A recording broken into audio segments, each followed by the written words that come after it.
up, we have our political panel with Andrew Bailey, Member of Parliament for Port Waikato and newly appointed Spokesperson for Commerce and Consumer Affairs. I'm sure you're all looking forward to hearing his thoughts and insights on the wide range of issues affecting New Zealanders and our economy and sector.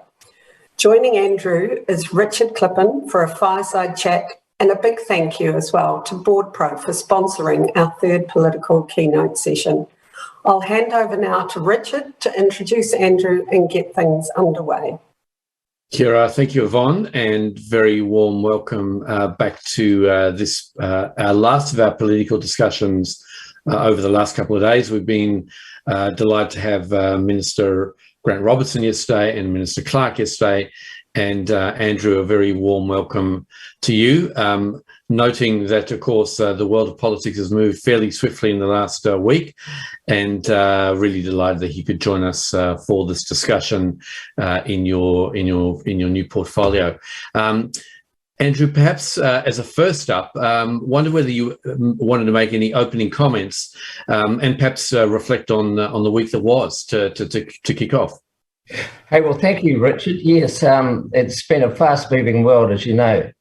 And I think it really sums up what's happened in 2021, really, because we've had a game of two halves, haven't we? We've had people who've done really well, and businesses have done really well, and we've had a number of sectors that have been so badly affected, particularly tourism, international education, the hospitality industries, which are just devastating. As an MP for the southern part of the Auckland region, the daily problems I've had to deal with, like many of my colleagues, has been just deeply personal and affected people. And I think we're going to see some long-term implications of that, particularly around mental health, but also just what we're seeing in terms of devastation of some sectors of businesses losing their way. Obviously, in terms of the economy, we've borrowed a lot of money and we've spent a lot of money. Most of it we're very supportive of, supporting businesses during the last 18 months. There are elements that we thought shouldn't be spent because they had little value and didn't really have much approach to it. But what it has meant is that we've seen debt go from 60 billion to 120 billion roughly today, and projected to go to 180 billion within the next 3 years. And in effect, what we're doing is borrowing $110 million a day. So the changes in COVID impacts have been significant cost pressure. But the other thing, I think, the one that's really starting to raise its head, and I raised this with the Reserve Bank Governor 6 months ago and got told it was a temporary blip, is the issue of inflation and cost of living.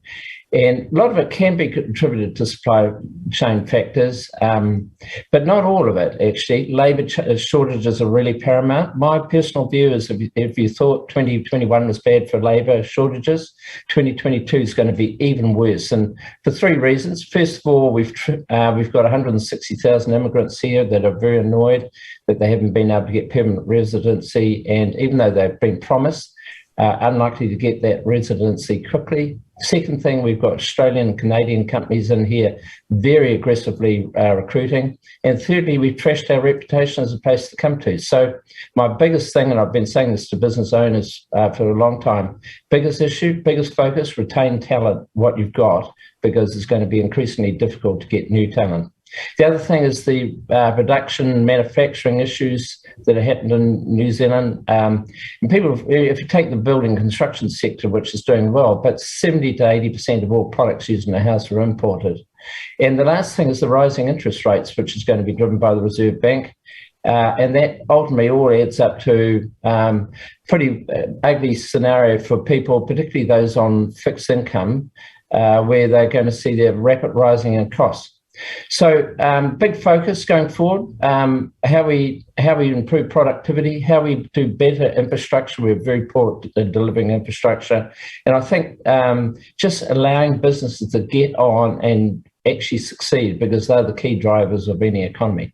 So long answer to your question, but that's the sort of overall context I think we should be thinking about. Brilliant, thank you, Andrew. Look, I might just pick up that first point you raised, because we had on the conference yesterday the CEO of Tourism New Zealand, and you speak about the game of two halves, and sectors that have really flourished and boomed through COVID and other sectors that have really struggled. Just give us a flavour of what you see happening in the places that are really doing it tough, and how resilient do you think they are in terms of now that there's a reopening of New Zealand? Hey, well, look, the stats are that we're seeing a lot more companies going to the wall, unfortunately. So we've seen a real spike. The August figures were quite significantly higher, up 140% from the previous 3 months. And I think it's going to get worse. And I'll tell you why. We're heading into Christmas, and hopefully people over the next, basically, 20 days or so can make some money leading into Christmas. But the reality, and this is one of the tax changes we proposed actually during the last election, and I still have in the revenue portfolio, I'm very keen to change the tax payment timings, because in January, people have got to pay provisional tax during the worst time, and then in February, they've got to pay terminal tax, and then you're back into the cycle of provisional tax. So the actual cash flow burn, and if anyone who's owned a business will know, the reason businesses fall over is that they either can't pay the PAYE, GST, or can't pay the wages on the Monday or Tuesday. And I'm worried, I think we'll see a lot of businesses go through into Christmas, hoping to make a bit of money, and then they will literally stop trading. That will not lead to a large increase in liquidations, receivership, because it's a very expensive process. What people do is they literally zombie their company, put it on, just don't trade, don't file the returns, and after a couple of years are written off, and that's how they get out of business. But I think the biggest risk is what happens in January, February, March, and I think that's when we're going to see real numbers of devastation. So not only is that bad for the owners, but actually, just as importantly, it's really bad for the employees, which is because the worst thing we've seen from this COVID lockdown 18 months ago is that we've now still got about 36,000 people who went on the unemployment or job seeker benefit from 18 months ago who have still not come off that job seeker benefit, even though we've got low rates of employment. So all that's really bad for the economy. Yeah, just picking up that tight labour market, we've just had the Deputy Governor of the Reserve Bank on earlier this morning. That question around three things in combination, increasing inflation, obviously increasing interest rates, and a really tight labour market. I mean, what's your sense of how that's going to play out over the next 12, 18 months, couple of years? Well, I've talked about the labour market. This is probably the most critical thing for businesses, because just attracting the right people, and it's fine when you want relatively low-skilled people. That's probably an easier proposition. But if you want highly skilled people, that's a real issue. And I think the government's approach around the MIQ, we're starving key businesses, like in the infrastructure sector is another example. If you go to CRL or the Waterview $1.2 billion tunnelling project through the part of Auckland, without them being able to get those key specialist tunnellers over the border, those big projects are delayed, and it brings with it attendant cost increase. We need to make sure we're getting the right people into New Zealand, and I don't think anyone's proposing that we go back to wholesale immigration, but there are critical issues that need to be done. And I'll give you a deeply personal example. During the lockdown, I had, as I say, I'm the MP for Port Waikato, the southern area. I had a quality control person who lived in the southern part of the border who couldn't get across the border to a meat exporter. She was a meat exporting quality control. Their license only required them to have that one person on site. Because she couldn't get across the border, effectively that business couldn't export. Now, so I'm giving you a couple of examples. That's why it's so crucial. We try and make sure that we're getting the key people coming across the border through MIQs, and hopefully we're going to move away from MIQ facilities in general, because we're going to have a lot more pre-testing and a lot more daily testing of people, but also making sure that if we can, we get people coming to New Zealand, because we've got a talent war, particularly with Australia. And the one, as I said before, is the Canadians are here very aggressively targeting out good people. Yeah, absolutely. You can see it in a lot of the professional services space. It came up in one of the tech discussions this morning and yesterday? The tech, and I've had a lot to do with the tech sector. I can one business director I know who chairs a number of companies. I'm not going to say his name publicly, but if you know the tech sector, you'll know who I'm talking about. He said to me the other day recently that even though they've got very substantial operations, he's got a number of companies involved in, because they can't get people over the line through MIQ tech, relatively junior tech people. They are now looking at taking some of their tech operations and locating them overseas. Now, that is just devastating from an economic perspective, from New Zealand Inc.'s perspective. We should not be allowing that to happen. And tech is the wonderful opportunity. We've got so many young people who want to leave New Zealand because they can't buy a house, don't think they're going to be able to get super when they retire. What are we saying to them? Just get on the plane and go. That is the one sector that attracts young people, Māori, Pacifica, the dynamic part of that. There's one area particularly that we're very focused on, because that is a way to create high value jobs in the economy. So Andrew, just on that, and this is kind of the perhaps silver linings that might have come out of COVID, are you seeing growth and innovation, businesses pivoting, businesses changing, creating products and services now with a much more global lens because they can, because everyone's kind of locked down globally? Is there any of that sense you're seeing? Look, I think it's an element of, I think the pivot, and I hate the word, because anyone's worked in a business, when you talk about changing your business, I'll tell you what, because I've had many businesses, it is very costly. It's very time consuming. It takes a lot of mental teamwork to get there. And then when you work out, you want to create a new product, well, you've got to design it, then you've got to work out how you're going to supply it, how you're going to market it, how you're going to cash flow the stock uptake, all that sort of stuff. So this mad little term that the government kept talking about, pivoting and being rapid, is totally impractical. It takes a long time and a lot of costs. I think what we have seen is businesses realise they have to have a much stronger online presence. And of course, the businesses that can do that have done that. But I think I wrote a report 3 days after the first lockdown, and one of the biggest things I said in it, we should have been, over the last 18 months, as a government, rolling out wonderful digital services across and completing the rural broadband rollout. We obviously did the ultra fiber rollout, but we should be completing it across the country. And if there's one infrastructure project we should have been doing, that is it. But I think over time, yes, there will be moves to new products and changing how you manage your supply lines, because just-in-time doesn't work anymore. And it's unlikely to work for probably 2 to 3 years. The one element that we have continuously pushed, and I was involved in the last election in my revenue capacity, is I strongly want to see that businesses can invest in new plant and equipment to deal with, the productivity gap we've got, but also to deal with the labour shortages. So allow businesses to go and buy plant and equipment. We initially put a cap of 150,000 per equipment, to go and buy the latest spanking equipment out of overseas or wherever they source it from, put it in and write it off, that value, the cost of that, against the profits of a business in the year that you acquire it, rather than depreciate it over 8 to 12 years. And the advantage of that is you give cash immediately to the business owners to be able to make that investment. We need to do this rapidly, because unless we deal with that productivity and the labour shortages, we're going to continue to struggle in New Zealand. Andrew, if I can just bring you just to some of the key issues in the consumer affairs portfolio, financial advice, conduct and culture, Kiwisaver. We've just come off, just before you came on, a really interesting discussion around the future of Kiwisaver. Are the settings right? What's your sense about how we make and take a $90 billion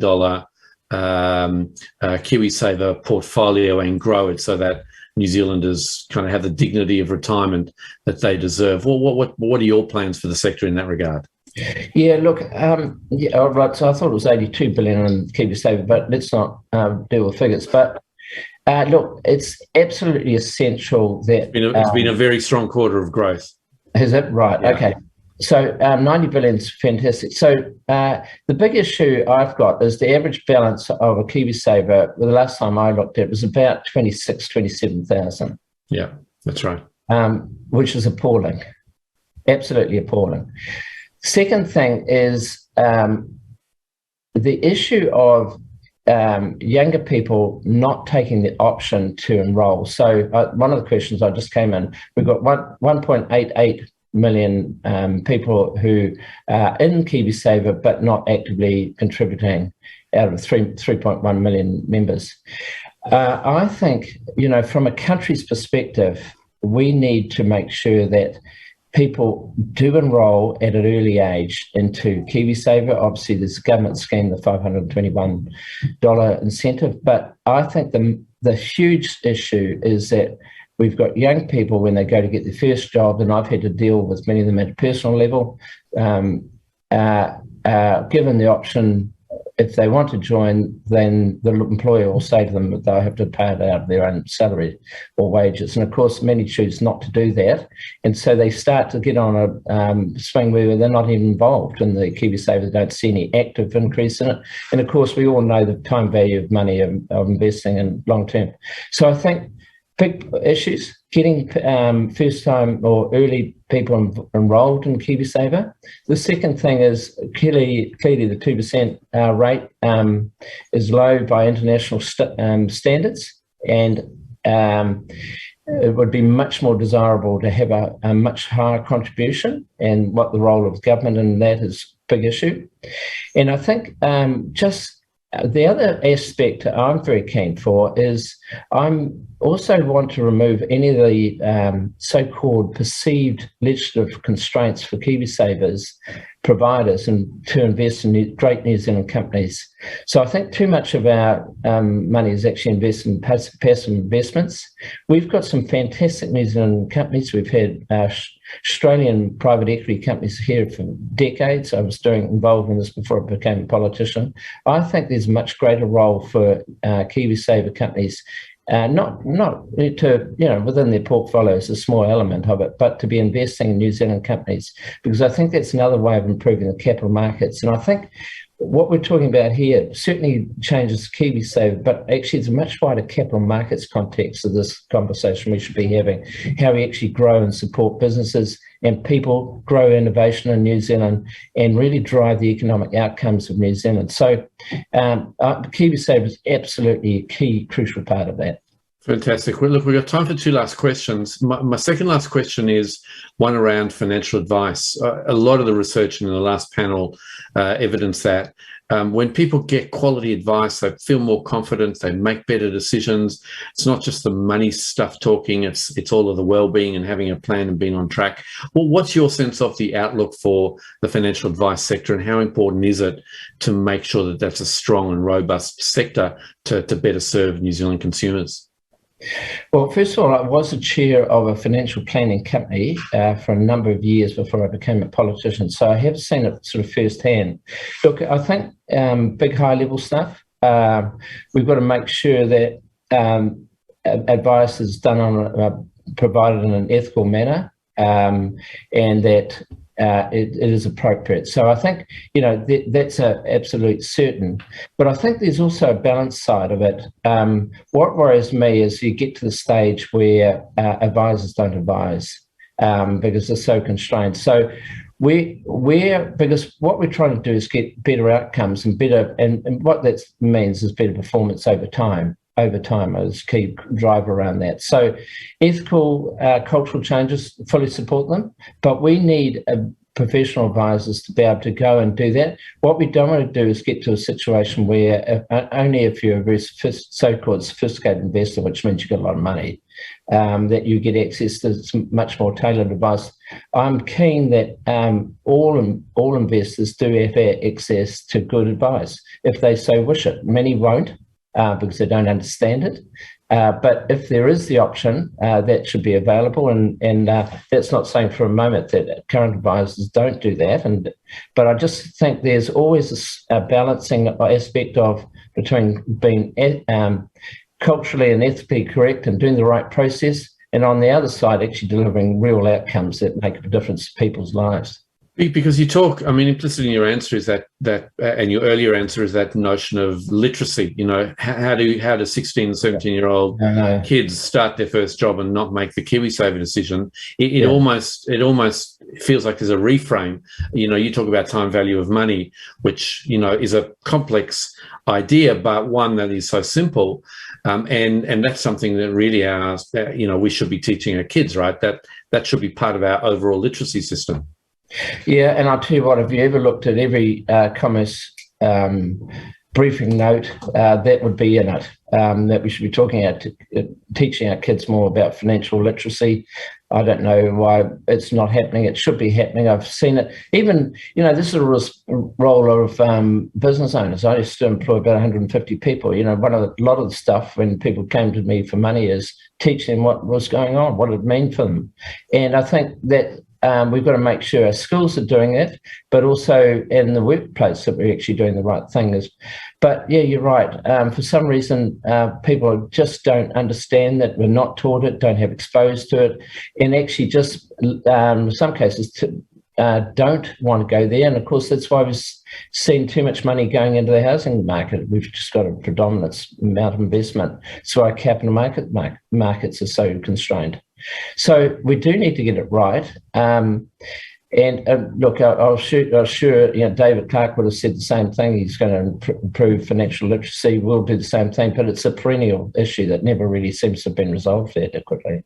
Yeah, it feels like there's a collective effort. It's clearly not just the role of government or teachers or the education system or our system. It starts at home, but it's augmented by all those other things. Is the place where the sector sees our role in playing, but yeah, the earlier people start, the better. Andrew, one last question for you, and that's kind of a reflective piece. It's obviously been a pretty big year in politics. This conference was going to be in September. We're now heading into Christmas. I mean, what's your reflect of the year just gone and your ambition for the year ahead, both at a personal and at a professional level? Hey, well, you know, politics is a tough game. Obviously, I had the finance and infrastructure and portfolios, but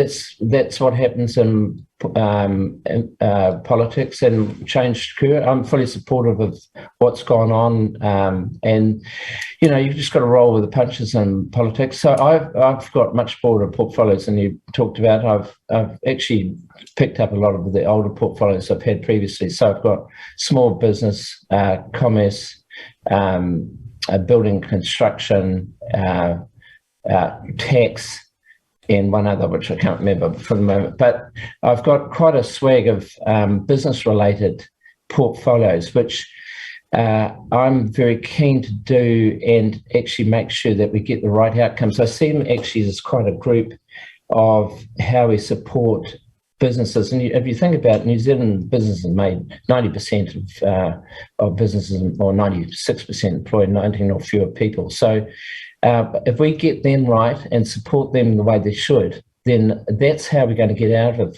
where we are from a debt perspective. As I've said previously in my former role, there's only three options for New Zealand.